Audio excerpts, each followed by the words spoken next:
If you have already listened to part 1 and 2, you will know what I am about to continue on with here. For those of you who are not aware, my friend recently bought a foreclosed home, and while helping him clean it out of the previous owner's leftover belongings, I came across a box of journals in the attic. Please listen to part 1 and 2 to catch you up to this point of the story. Here we go. Just to clear something up, my friend and I went over these together. He knows what this man went through just as much as I do. My friend, though, does not believe in the paranormal or supernatural in any capacity, so he shrugged it all off. Me, being the believer I am, chose to transcribe these to get an opinion from the brilliant minds of No Sleep. Also, some people asked where Allan got his money from, and someone called it. While I gathered from the earlier entries in this journal that he was on disability, in addition to that, it looks like he at one point had a very part-time job working from home for a call center. But based on the lack of mention in the previous and forthcoming transcriptions, at the time of these events, he had stopped working for them. Now that that's all cleared up, let's get to it.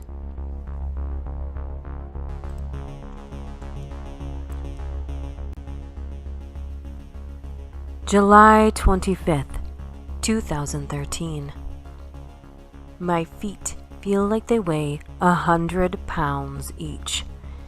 It takes everything I have to just walk across the room. I soaked my feet in the bathtub and the dried, cracking grime came off. But it must have seeped into my skin because it still feels like there's small boulders attached to my ankles. I basically drag myself around the house. I accepted long ago that this house would be my tomb, but I never thought it would be under these conditions.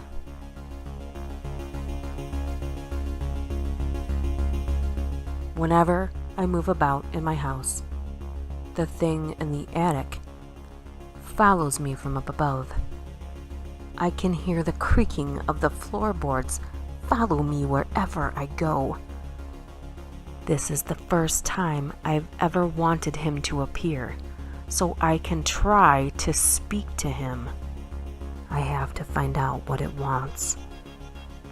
I need it to take the grime out of the insides of my feet so I can walk properly again. I am in this position because of it, and now I need its help. So pathetic.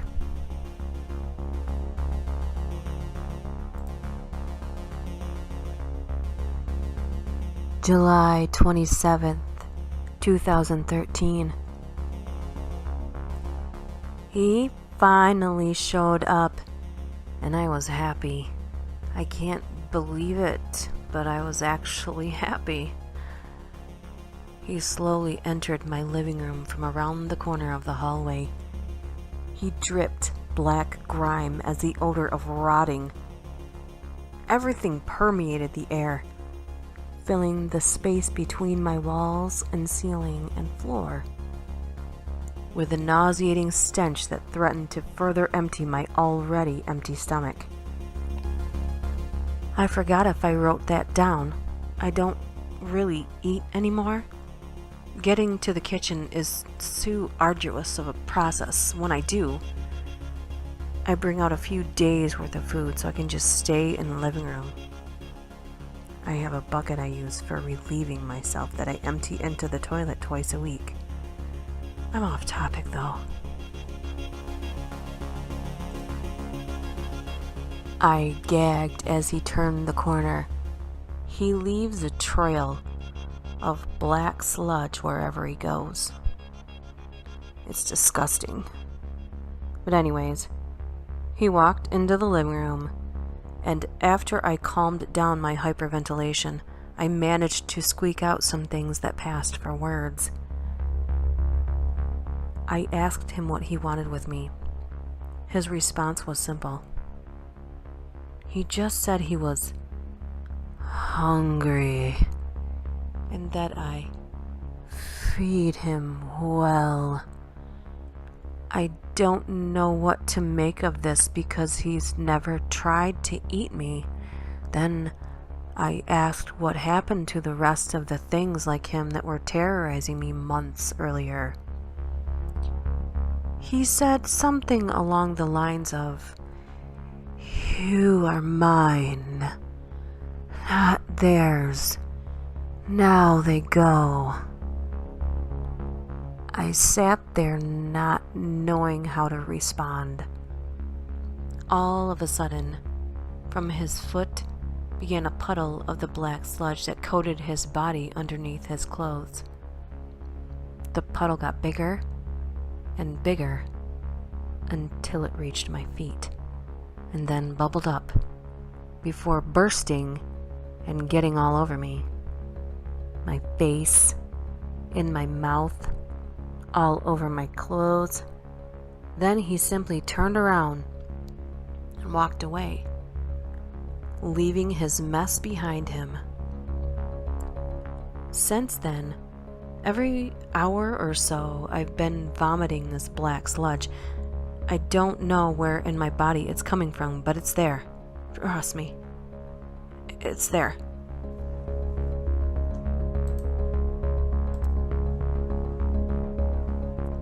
August 14th, 2013. I finally stopped vomiting. I've lost 36 pounds since the last time I wrote in here. I have a headache. He visits me every once in a while. He doesn't say anything. He just comes to me wherever I am and traces his finger along somewhere on my body. He leaves a line of the grime on me, the smell of which I've gotten used to. I chip it away, and sometimes it takes some skin off too. He then comes back and collects the chips and pieces of skin. I don't know what he does with them. I have a really bad headache, and I'm hungry. I wish I did not have this headache.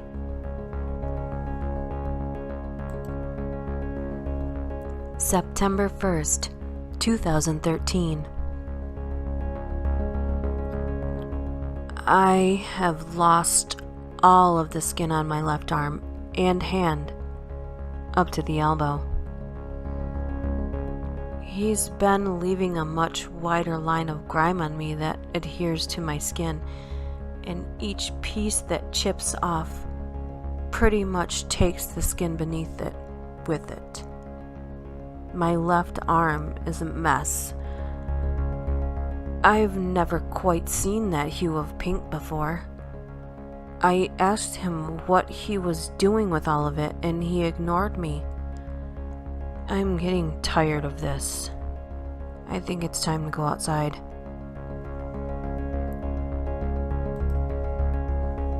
September 8th, 2013.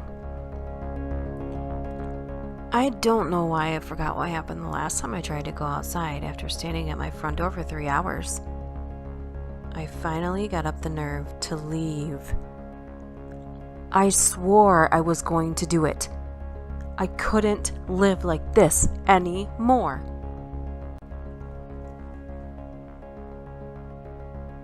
Anne had brought a doctor friend of hers over to check on my arm. I was all bandaged up properly.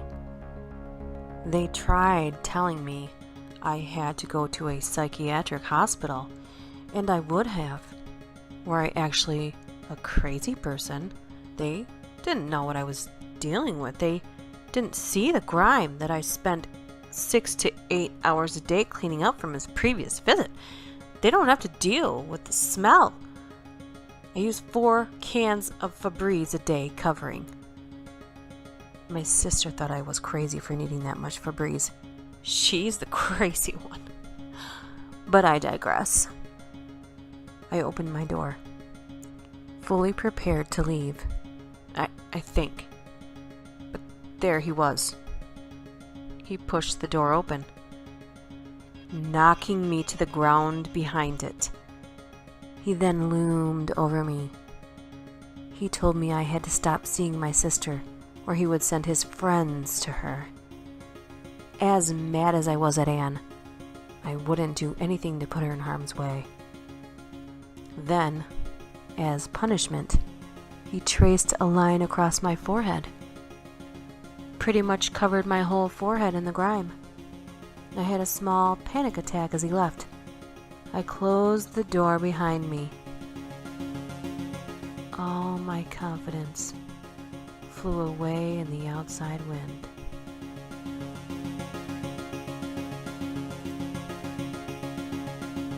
September 12th, 2013. The lack of skin on my forehead has gotten rather infected over the last few days. It burns quite badly, but he needs it, and he can have it. I don't want it anymore. What is it? What is he? What is this? Why?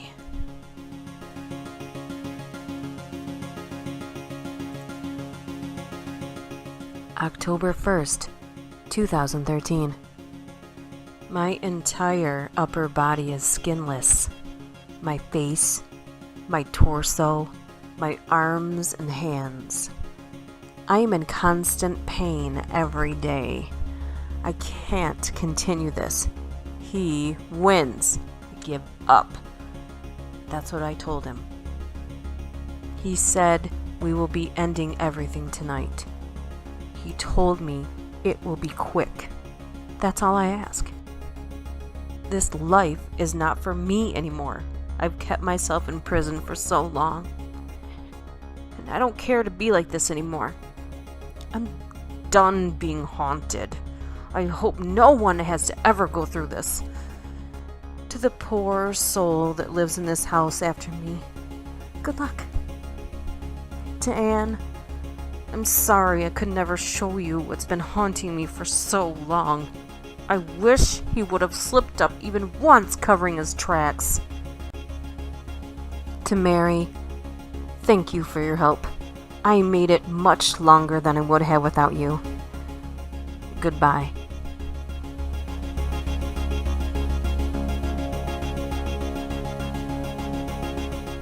And that was it. That was the last page of the journals. Now, we checked out the whole house, the attic included. There was nothing and no one there. All the windows were boarded up and broken, lined up with the windows that were broken in the journal. There was a shit ton of garbage that filled up half the kitchen and smelled awful. Bunch of broken dishes. Everything seems legit. The one weird thing about the journal was that the last page of the notebook was stuck together with the back cover with a black, chipping substance that seemed to be whatever Allan was talking about. It had a smell to it too, and I assume it's just my friend fucking with me. But tonight is his first night in the house, and I just got the following text. Dude, not even kidding. There's footsteps coming from the attic. I called him right away and his phone was off. But it's probably just a joke.